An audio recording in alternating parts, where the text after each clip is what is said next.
native Australians, well, the Aboriginal Australians, who are the traditional owners of this land. Yeah. And they are rightfully the sovereign people of this land, and they own this land. And unfortunately, it was stolen. But who was it stolen by? And from? And was it from them? It was stolen from them, yes, it was. Yes. I believe so. This is my opinion too. Right. It may not be 100. This is my disclaimer here that anything that I say may not be full. Blah, blah, blah, blah, blah, blah, blah. You don't understand that. It may not be the opinion of the producers. That's right. Yeah, exactly. Okay. So, what my point is, okay, my family come over in the First Fleet. Okay. And, First Fleet or convicts? Convicts. Okay. First Fleet convicts. I see. That's as educated as I am on the subject. Your family too? Oh, the First Fleet and also Fleet. convicts. And so convicts? one side of the Okay. family was convicts and one side of the family was First Fleet. Interesting. Okay. So That was back in the 1800s. in the 1800s. Or 17 or 1800s, yeah. 1800s, yeah. Yeah, so quite a few generations ago. Yeah. Interesting. So, okay, what I was going to say is the scenario I was going to put forward to you was, if I was a bad person, and I'm not a bad person, I'm a good person. I think I'm a good person. From what we know of Joel, we know he's a good person. Okay, that's good. Yeah. Thank you. Now, if I went and stole somebody's house, Yeah. and they had, 20 of their family and friends living in that house. I stole that house. I put a fence up around that house and made it into a Prison?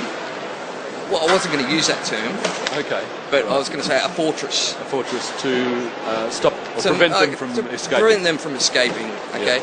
And then I said to you, okay, right. I'm in charge of actually,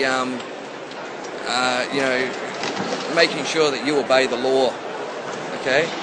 And I feel as though that you're not obeying the law. So, you know what? I'm going to take you and I'm going to lock you in that house, okay? Because the funds that I have and the commercialisation that I have in running the law system is inadequate in my standards. So From I'm where going to you're save from? money. Exactly, from where I'm from. Okay. And I'm going to save money by locking you in that house.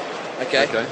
So Now, you've taken possession of that house, even though it wasn't yours. I have taken possession of that house and I've stolen that house. Right. And then I have forced you for a very minor crime. Yeah. How'd you know about me?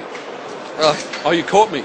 yes, You yes, caught me. I caught you Okay. for a very minor crime. Right. For instance, for stealing a loaf of bread to feed your starving family. Or pinching a handkerchief. Achoo. Touche. So, I suppose the moral of the story is I have taken you, I've locked you in that house, in that fortress, and I have said to you, you cannot leave. Right. Have you Under force? under force, Right. under force and duress, Yeah. and all your liberties and human rights and everything were just taken from Right. your culture had been suppressed as an English person. Your belief structures and all sorts were mangled with.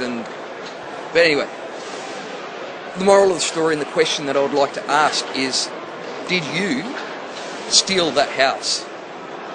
Well, I haven't taken possession of it as my own because I've been forced to live there. So I don't believe I have stolen it.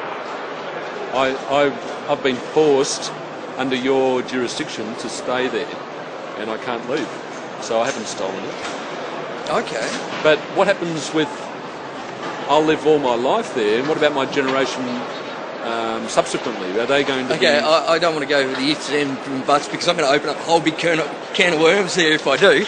But what I'm saying is the initial theft or the initial taking of the country was not done by the people who were put here.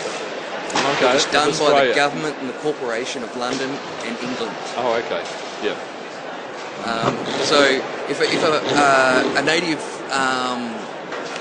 Aboriginal comes up to you and says, "Get off my land, you stole my land," well, yes, it is your land, but technically I didn't steal it. But you're under the auspices of the Crown, so you are part of that, you're party to that, really, aren't you? We are subject of the Crown, yeah. Yeah, so... But if our culture is forced into a certain...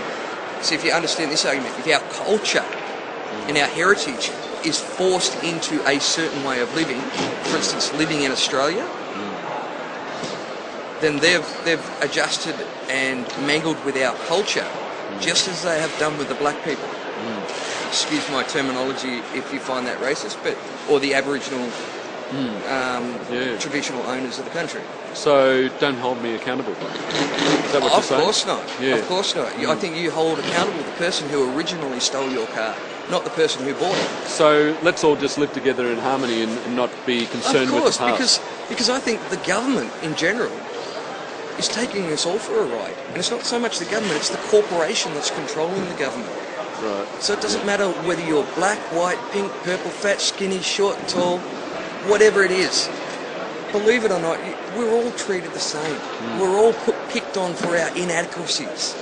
Whether or not I'm an Indian person coming over to study from India, it doesn't matter whether I am Indian or whatever. I am still going to be attacked in some way by somebody for being something. So why not just be what you are and live harmoniously. Accept the fact that that's the way life is and not play the victim. Do you know, when I was brought up, I went to Sunday school, and they said in Sunday school that everybody is equal. Do not, all colours are equal. Consider everyone as equal. The Bible does consider everyone as equal, and it says not to put someone on under your footstool, which means not to consider them lowly, or say, oh, this person isn't as dressed as nicely as I would like, so put them under my footstool. Here comes a nicely dressed person, I'll treat them as royalty.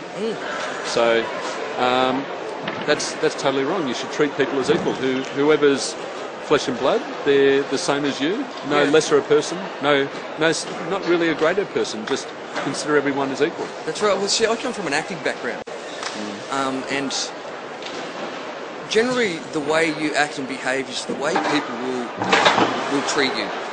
Now, if you act like a particular character, if you act like a police officer, people generally treat you as a police officer. If you act like a bad person, people will treat you like a bad person. If you act like a victim, people will treat you like a victim. There you go. So don't be victimised. Stand up for yourself. Don't victimise yourself. Because if you say that you're a victim, just by accepting the fact that you're a victim in certain cases, it's an actual fact. It's giving people permission to attack you. So yes, stand up for yourself. Do what you got to do to live life in a happy and a harmonious way. Very cool. Thanks, Joel. Not a worry. Cool. That's my thought for the day, anyway. Yeah. And you should remember that you can't be optimistic if you've got a misty optic. See you next Tuesday.